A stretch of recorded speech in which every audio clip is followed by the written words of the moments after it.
Welcome to Tony's Timely Takes. This one is entitled, Why Church and State Must Remain Forever Separate.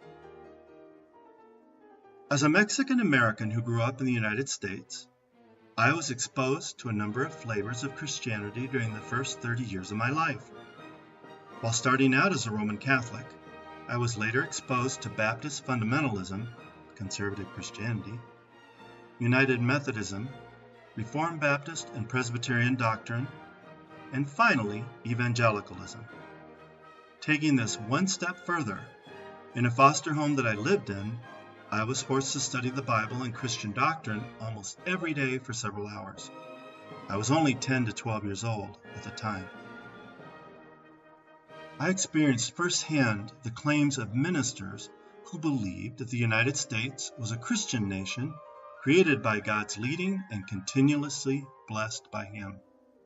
Sadly, I also remember the pastor's displeasure that bordered on hatred.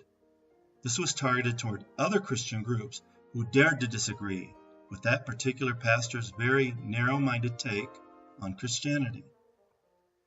With this background in mind, I am deeply concerned with what is going on in the United States of America at the present time. Almost all of the moral and ethical foundations that have made this country great are now being questioned. On top of this, there are those who would gladly turn the United States of America into a theocracy similar to Iran's or Saudi Arabia's, but with a conservative Christian bent. With our founding fathers and other great patriots to guide my efforts, I must stand up and disagree with what is being attempted in our corridors of power. For the following reasons, I believe that church and state must remain forever separate in the United States of America. 1. In every instance where a certain religion has become the law of the land, the result is persecution and death. In fact, it is estimated that as high as 200 million people have been killed in the name of this or that religion. For example, during the Muslim conquest of India, it's been estimated that 80 million people were executed. During the 30 Years' War in Europe, over 13 million were killed. In the 200-year history of the 9 Crusades to the Holy Land, an estimated 1.7 million people lost their lives. In modern times, the Holocaust wiped out an estimated 6.5 million people. Always, always, always, politics and religion mix with disastrous results. As Thomas Paine wrote in The Rights of Man, persecution is not an original feature in any religion, but it is always the strongly marked feature of all religions established by law. Point 2. America's founding fathers and most of its presidents were proponents of the separation of church and state. Here are some great quotes. The government of the United States is not, in any sense, founded on the Christian religion. George Washington. Every man, conducting himself as a good citizen and being accountable to God alone for his religious opinions, ought to be protected in worshiping the deity according to the dictates of his own conscience. George Washington. Believing with you that religion is a matter which lies solely between man and his God, that he owes account to none other for his faith or his worship, that the legitimate powers of government reach actions only and not opinions, I contemplate with sovereign reverence that act of the whole American people which declare that their legislature should make no law respecting an establishment of religion or prohibiting the free exercise thereof, thus building a wall of separation between church and state. Thomas Jefferson. The purpose of separation of church and state is to keep forever from those shores the ceaseless strife that has soaked the soil of Europe in blood for centuries. James Madison. Thank God, under our Constitution, there was no connection between church and state, and that in my action as President of the United States, I recognize no distinction of creeds in my appointments office. James Polk. Let us labor for the security of free thought, free speech, pure morals, unfettered religious sentiments, and equal rights and privileges for all men, irrespective of nationality, color, or religion.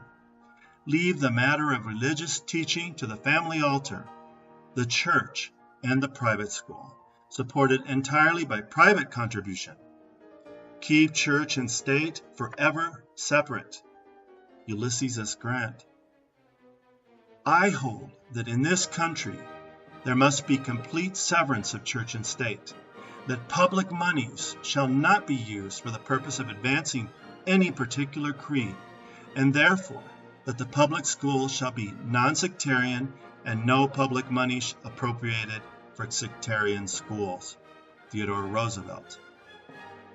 I believe in an America where the separation of church and state is absolute, where no Catholic prelate would tell the president, should he be Catholic, how to act, and no Protestant minister would tell his parishioners for whom to vote, where no church or church school is granted any public funds or political preference, and where no man is denied public office merely because his religion differs from the president who might appoint him or the people who might elect him.